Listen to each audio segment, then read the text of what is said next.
guys, welcome back to this channel. I guess we have now passed the 6-week mark. Can you believe it? Since baby has been around and I've been home, and it's way over 6 weeks actually. For us it's more like 8 weeks now, but I just wanted to have a quick chat about your 6-week checkup, because you have one and baby has one as well, and I wanted to just maybe go over what you can expect and what you need to be prepared for, and basically what you need to be excited about when it comes to your 6-week checkup, because I was filled with lots and lots of anxiety about everything. But the 6-week checkup was one of the things that I wanted to kind of like understand what's going to be happening, what do I need to prepare for, what can I expect and everything. And I couldn't really find a lot of details online, so I thought let me go through this and share my experience with you guys to give you an idea of what you can expect at your checkup. Coolies.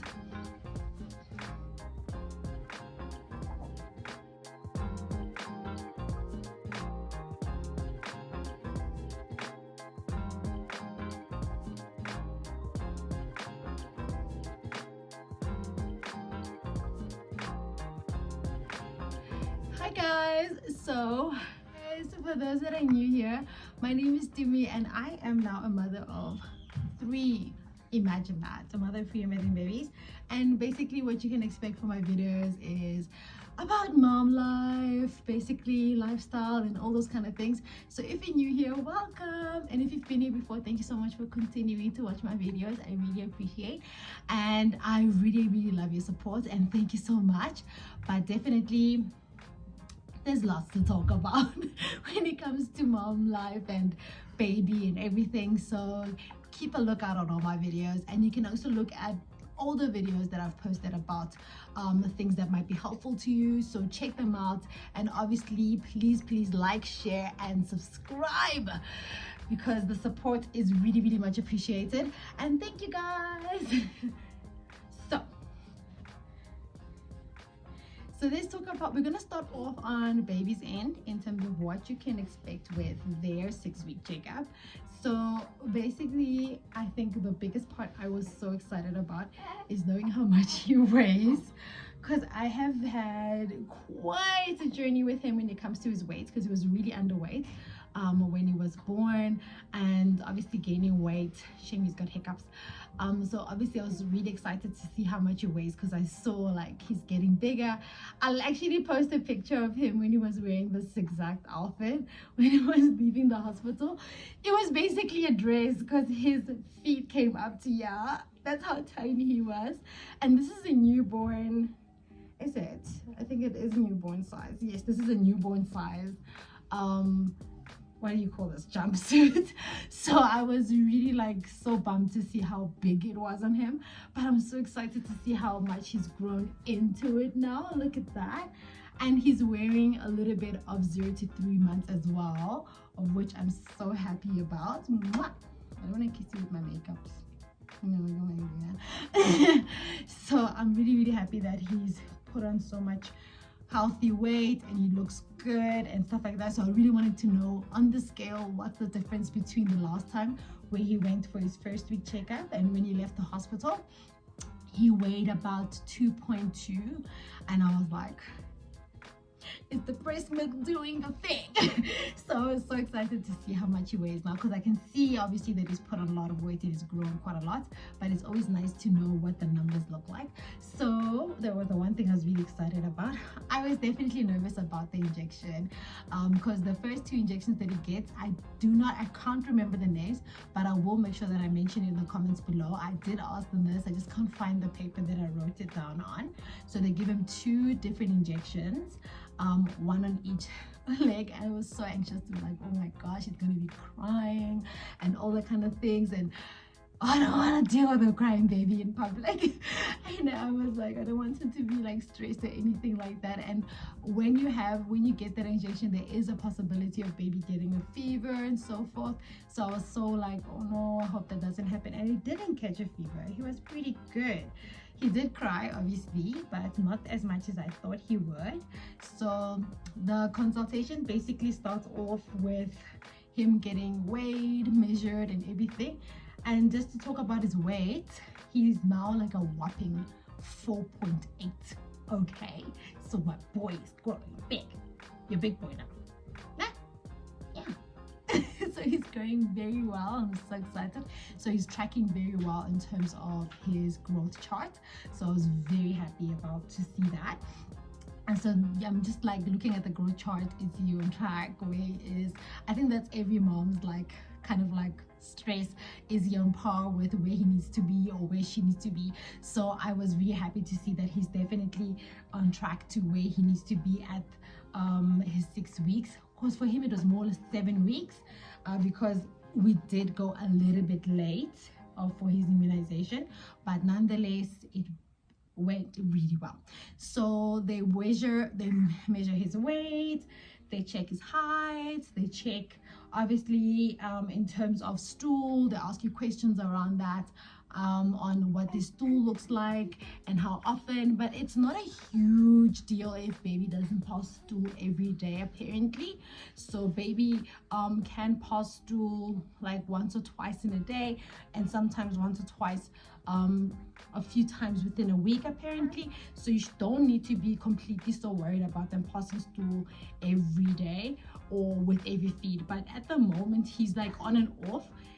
He passes stool a lot when I'm feeding him. He used to pass stool a lot while I was feeding him, and then now he passes stool like a few moments after. So it's not a huge deal, but he is passing stool quite regularly, and not all his nappies are poopy nappies, but it's all good. So as long as there is stool regularly, and regularly meaning in a week there should be enough stool nappies. If there isn't in a long time, meaning more than a week, then that's something that you need to definitely talk to your doctor about. But yeah, nonetheless, baby's doing really well in terms of that. And they also check if you're breastfeeding. They check how the baby's latching, but obviously he's latching very well, you can see. And that's normally in the first few visits. The first visit you go to the doctor, there's a 6-day one, I think it's 6 days or something like that. I can't remember. They check the latch, how baby's latching, if he's feeding well and everything. But it's quite obvious that baby's feeding quite well because the weight is going in the right direction. And what else are they checking you on, Baba? They also make sure that they check reflexes and so forth, and that also went well. So the nurse was very happy with his progress, and baby's sleeping quite well. We do have a bit of colic, yes we do, but I think we got medication that really does help. I'll also leave in the comments below the medication I'm giving him now for colic. It's a charm. It's called Info something. I'll check it now. What we're using for him currently is this bad boy over here, Infocor. And this is it relieves wind, infant colic and griping pain.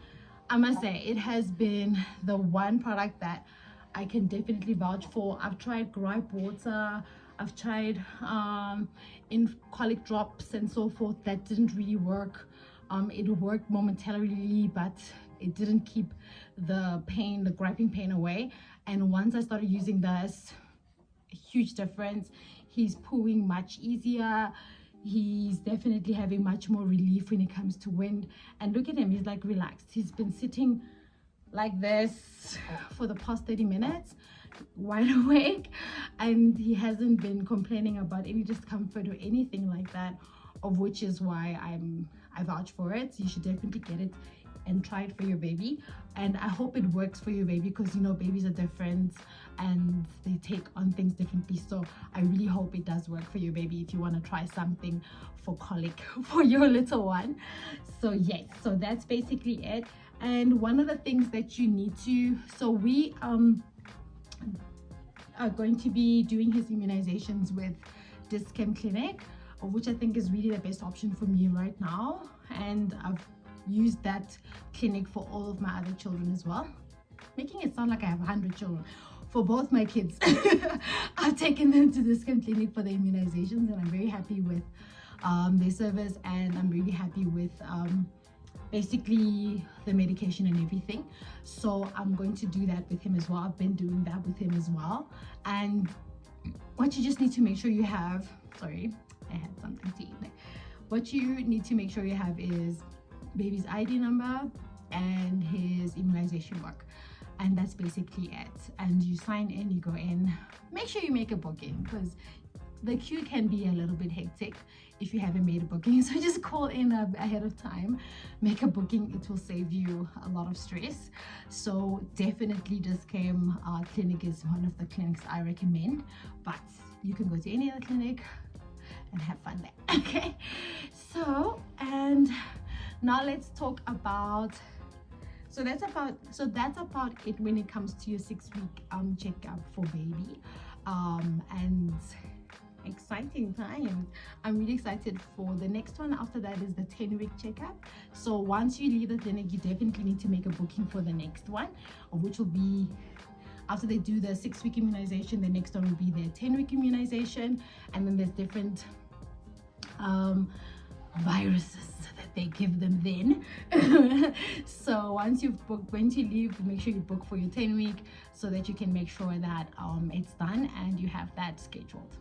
And that's about it for baby, for the 6-week checkup. When it comes to mommy, it's a little bit different, because this is like the first time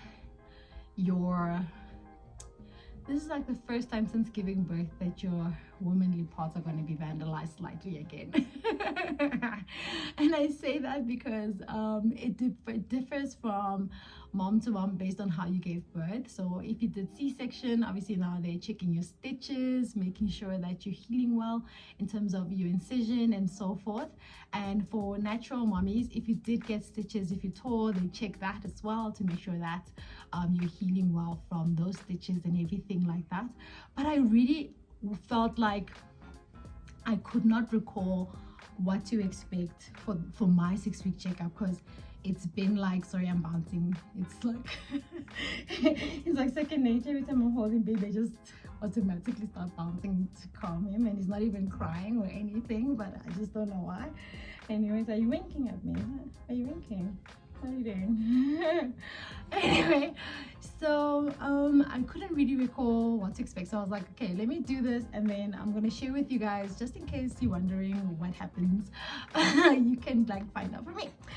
I'll be your guinea pig per se. Okay, okay, now we're uncomfortable. Okay, so for mommy, it's a little bit in like quite a lot happens. So number one, they're gonna firstly do a if I could say a vaginal check, just to check, like I said, if you had any stitches and everything like that, to make sure that everything is okay in terms of your healing and so forth. And then secondly, if you haven't had a pap smear in the past 3 years, that would be the best opportunity for you to do your pap smear, so it's out of the way. So I actually did mine as well, because the last time I did it was before I gave birth to Zizi, and she's now 4, so it's been past 3 years. So I went in and make sure that I got my pap smear done. But before they do any physical examinations, what you can expect is more of a social and mental check-in. I know, it's like, you know, when you're a mom of a newborn, so much happens in the first 8 weeks that you kind of forget that you are like on autopilot half the time. And as much as you have friends and people checking up on you, it's not always the same in terms of the conversations you have compared to the conversation you have with your doctor, because this is somebody that has probably been through the whole pregnancy journey with you, knows what you experienced, knows the ups and downs, knows the challenges you faced or the joys that you faced, and is checking in now to see how it's going post that journey. Because journey number 1 is the pregnancy, journey number 2 is now post delivery. Okay, so they're gonna basically, he or she is gonna just make sure that there is no concern of post-traumatic depression, That is a real thing, guys. And you would think that you are okay, but it's always good for the doctors to make sure that they clear you for that, because it's a real condition, and a lot of women suffer from it without even knowing that they suffer from it. And it can be, if I could say, displayed in so many different ways. It doesn't mean that you have post-traumatic, I'm gonna maybe not pronounce it right, but because you have depression, it's never this, it's not one paint fits all type of a situation. You might react to it differently to when the next person did. So you might show your child affection, but you might not show yourself affection or take care of you. You might take care of you or take less care of your children.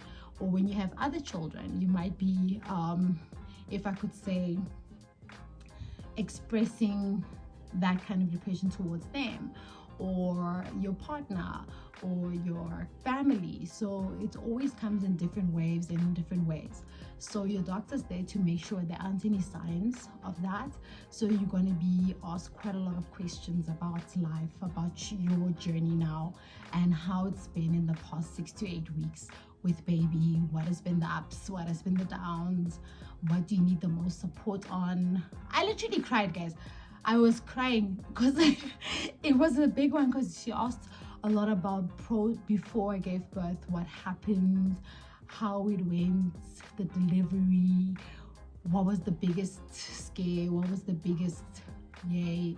And I think for me, you guys, if you've seen my previous few videos about my pregnancy and delivery and everything, it's been quite a very stressful journey in terms of pregnancy.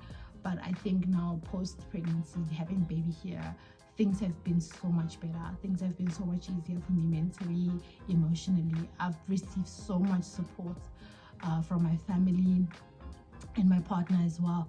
So I think I'm in a better space than I was then. I am very much physically tired, but I'm more energized internally. So I was definitely glad that we had that chat, and I was crying because I realized how much things are better now. You know, it's like, oh my word, I've been through so much, and I don't realize that I've actually am recovering, I am dealing, I am kind of like getting better. And you think that you're still stuck in that rut, but actually now things are so much better for me and my family, and I'm so grateful for God for that, and my family and support. But those are really a lot of a nice way to you to have a recap of everything, and also what to look forward to with baby, what do you look forward to with your children and everything like that. I think the first 8 weeks or 10 weeks post-delivery is the most challenging. Why I say that is because now your body is obviously just gone through such trauma, and then you have a newborn that is completely relying on you. You hardly sleep, you're consistently tired, and if you're like me, you're consistently getting sick. I was getting sick almost every week. My immune system was so compromised. Like, I was getting a cold, I would get migraines, I had fever blisters, you know, almost every 2 weeks because of the migraines and the flu and all those kind of things. Thankfully baby was okay through all of this, but I was like, my body was just going through it for the first 6 weeks. Like, I was just like, oh my word, I can't believe I went through this, and I am fine. You will live, you will not. Did you die? No, I didn't die. I did not die, definitely. But I just realized, like what I said, you go through this because on autopilot, automatically, because your natural mom instinct kicks in and says, I need to take care of somebody, and you don't really look into taking care of you that much. So she went in a lot about what am I doing to take care of me, you know? And I realized there's so many things that I could potentially start doing that really help with me, and I started doing them after that, and I felt so much better. I've felt more revived. I've done like a few exercises here and there. I loved exercising and working out before baby, before I had kids altogether. I was a huge gym fanatic, and I realized just going back to just doing home workouts, you know, simple 10-minute stuff, was really energizing for me. Waking up much earlier to take a shower, even if I'm gonna go back into it, just to take a shower and get started earlier in the day, really helped as well to get my energy and if I could say my energy levels up. So that really did help. So you need to think about things that you can do to take care of you, whether it be emotionally and as well as physically, just to make sure that you keep connected to yourself quite a bit. So she talked a lot about how to keep connected to myself, so I don't lose myself in motherhood. I don't lose what makes me happy in motherhood as well, that I need to always, as much as I'm sacrificing so much for baby, I must still remember that I need to take care of me. So there was a very nice conversation that we had, and it was so nice to reflect. It was so nice to kind of like rehash on what my goals were for baby and how I can achieve them, what are my goals for myself and how I can achieve them, and so forth, and also what are the things that I'm planning to do after the visit that will help me be more excited, I guess, about life. So yeah, so that's basically what happened with my 6-week consultation, and that's basically what you can expect potentially for yours.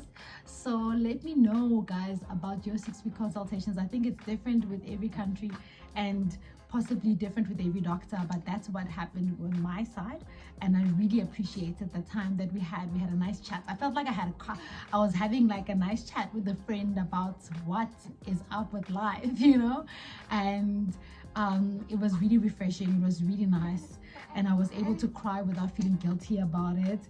And she also checked in to see if everything looked fine in there, and everything was, and yeah, and she was really happy with my progress, or how I was taking, or what I was doing, you know. Oh, excuse. What's wrong?